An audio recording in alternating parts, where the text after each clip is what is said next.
সর্বপ্রথম আমি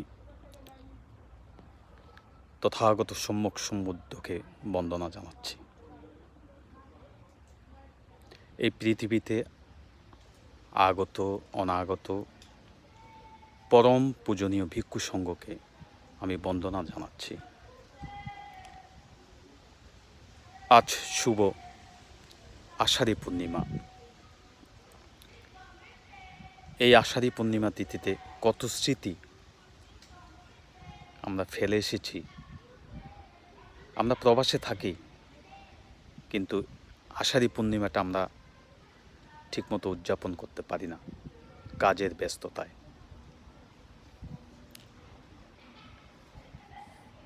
আমি বিশেষ করে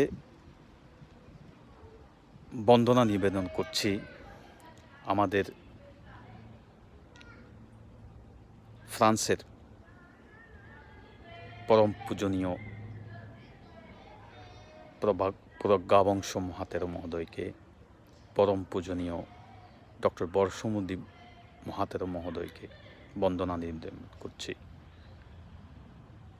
এবং পরম পূজনীয় ভিক্ষু সংঘকে আমি বন্দনা নিবেদন করছি ফ্রান্সের বিভিন্ন বৌদ্ধ বিহারের। শুভ আষাঢ়ী পূর্ণিমা। এই আষাঢ়ী পূর্ণিমার তাৎপর্য আমার মতো অধমের কথা বলার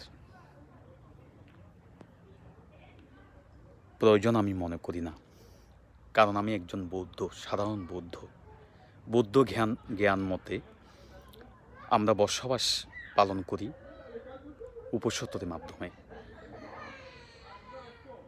আমাদের দেশের পরম পূজনীয় ভিক্ষু সংঘ এই বর্ষাবাসের মধ্যে বিভিন্ন বিহারে অবস্থান করে ধর্ম আলোচনা করে। সেই জন্য পরম পূজনীয় ভিক্ষু সংঘ মহোদয়দেরকে আমি শ্রদ্ধা চিত্তে বন্দনা নিবেদন করছি আমাদের জ্ঞান দান করার জন্য। ওনারা আমাদের জ্ঞান দান করছেন বলেই আমরা বুদ্ধ ধর্ম সম্বন্ধে জানতে পারছি। আমার ক্ষুদ্র জ্ঞান মতে আমি দেশে থাকা অবস্থায় আমাদের গ্রামের বয়স্ক মহিলাদের উপাসক উপাসিকাদের সাথে অষ্টশীল পালন করেছি। প্রচুর সময় আমি অষ্টশীলে প্রতিষ্ঠিত থেকেছি, কিন্তু বিদেশ বাড়ি আমরা অষ্টশীল পালন করতে পারছি না। আমাদের কর্ম, এই কর্মকে আমরা স্বীকার করতে হবে।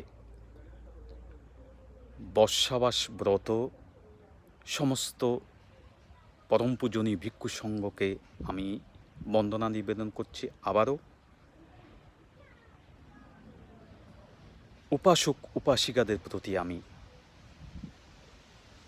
যথাযোগ্য প্রণাম জানাচ্ছি।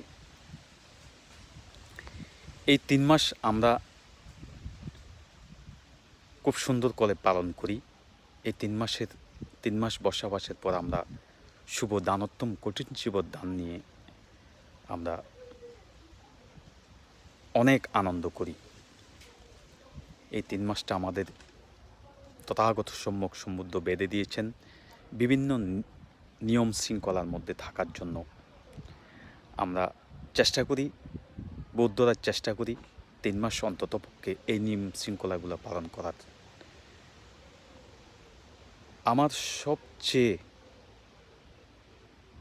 বেশি মনে পড়ে আমার মাকে, যিনি আমাকে গর্ভে ধারণ করেছেন। আমাকে সবসময়, আমি যখন ফোন করতাম সবসময় বলতো, বাবা কিছু টাকা বাড়িয়ে দিও, আমি দান করব, উপসত্য পালন করব, ভিক্ষু সংঘকে দান করব। আজকে আমার মা নেই। আজকের এই দিনে, বিশেষ করে আজকের এই দিনে আমার মাকে বিশেষ করে মন পড়ছে। মা সব সময় বলতো, আমাকে টাকা দিবা, আমার জন্য না, আমি তো থাকবো না, আমি তোমাদের জন্য পুণ্য করে যাব, তোমরাই এই পুণ্যের ফলের ভাগীদার হবে।